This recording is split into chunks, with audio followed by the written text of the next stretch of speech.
This is my very spoiled puppy, and when he does not get my attention, he will bark at me and jump on me to get my attention. If I get on the phone, he will bite at my feet and at my hands. He looks so innocent, but he's really not.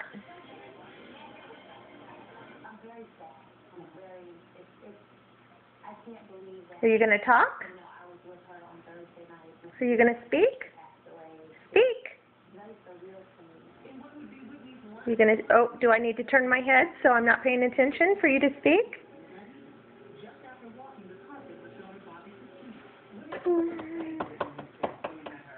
Pug? Talk. You going to speak?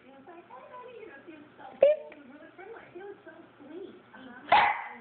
Okay, so there you go. That's his talk. That's what he does when I don't give him the attention. And then he jumps on me. Hey, none of that. Ow! None of that.